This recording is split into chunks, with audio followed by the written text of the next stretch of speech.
Guys, welcome back to some more AFK Arena. So patch 1.99 is finally up, which means we get our first brand new beast, guys. That is right, within the beast grounds, we are getting a brand new beast. Now we have 7 in total, which is a winged lion. Very, very cool looking. I love how this looks. Some of these I wish that we could see more in combat. Let's check out his skills and abilities, guys, and see exactly what this little guy does. So unlocked at level 6, Winged Lion soars and hovers in the air, then unleashes a deafening roar, causing beast damage to all enemies. When an allied hero uses their ultimate ability, Winged Lion receives additional beast energy. Now that's going to be really big when it comes to some of the energy cycle teams, or if you're running it with the twins. You could see this guy a lot more if he's getting energy off of the ultimate abilities. Looking at the level 12, Winged Lion inspires the allied hero with the highest attack rating, increasing the damage they deal and reducing the damage they receive.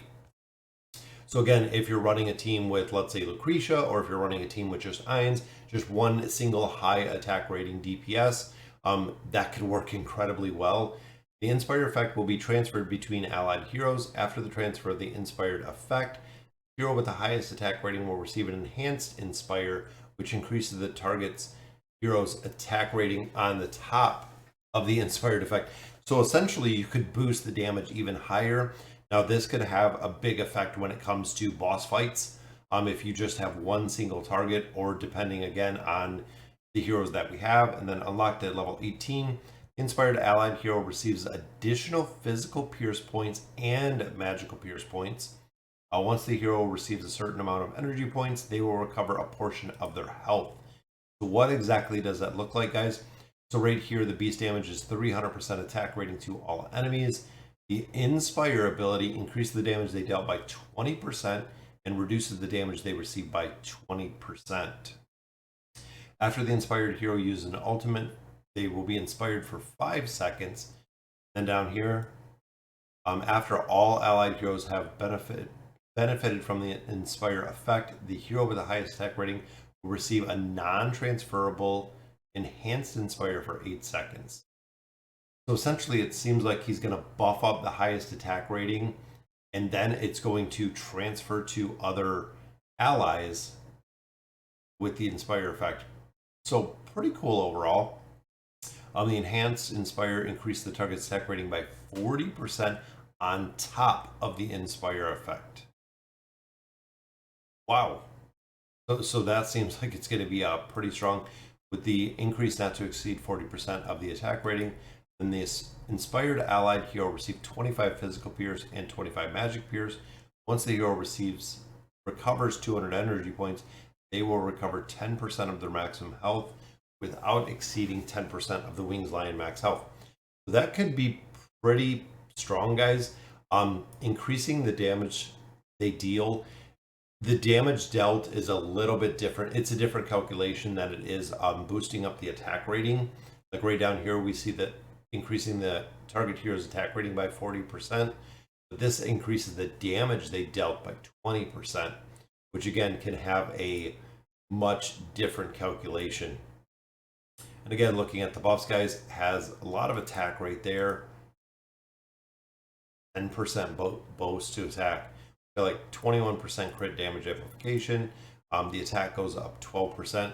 But I wonder in comparison, because we know right here, guys, the magic efficiency, the magic suppression that we've seen, also the tenacity in here. So I'm just thinking, guys, we have 10% there. Let's say intelligence based, we have another 12%. How does that stack up to some of these? 10.24. The Blade Ridge has the physical pierce, the magic suppression, dissolve, and the accuracy. I'm just wondering, I'm sure there's going to be, or yeah, let's look at the intelligence. So we got magic pierce crit damage, 12.84 right there. Have the healing boost, so attack, critical damage, that critical damage. C doesn't have the, we have the damage amplification.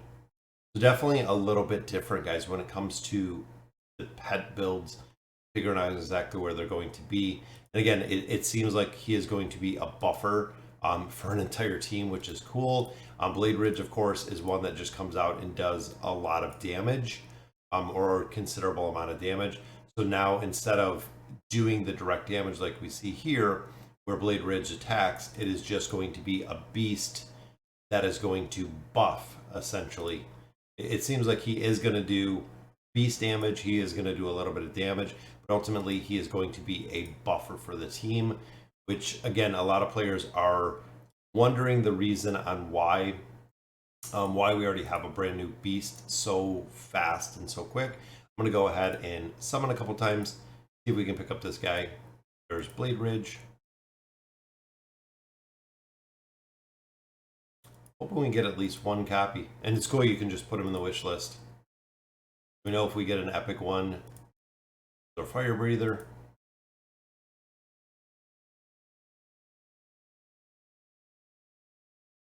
Go another Fire Breather right there. I've just been kind of saving some of these baits. And the bait guys overall, another Blade Ridge. It seems like we get it pretty regularly. You know, a lot of players were concerned with the amount of bait that we would get, but I feel like we're accumulating a decent amount. I know they have been giving us 100 a day, which I think that is done. I don't think we have any more of those. There we go, guys. We'll get our one free copy right there.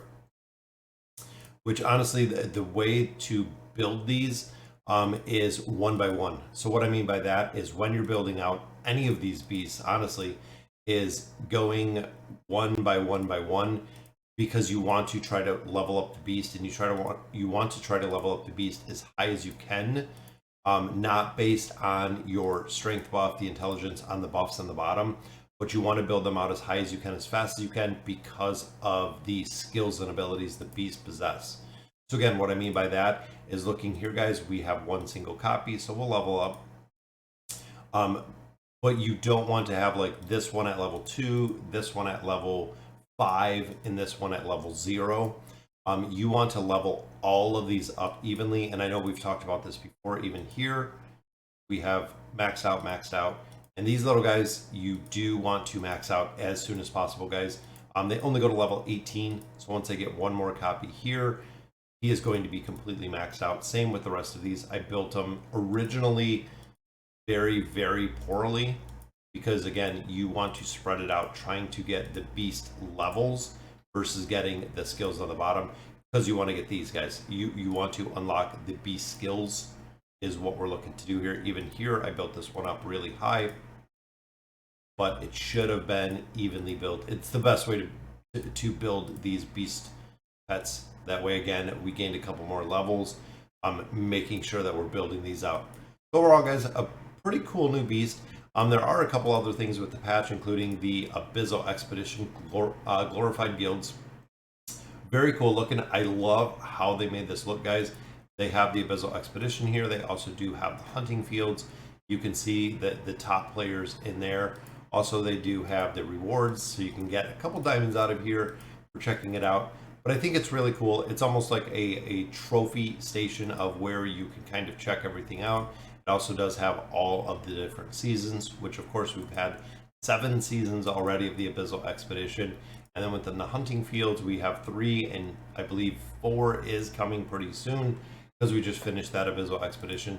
But again, it's pretty cool to see the top players within the hunting fields. It's a nice addition to be able to see it. In addition, guys, the peaks of time, we do have the Forest Mania, which is going up. I don't do it on the test server because I don't like Candy Crush at all, but now it goes even further, guys. So if you are a big fan of Candy Crush, now we are all the way up to 90. Wow, that's incredible.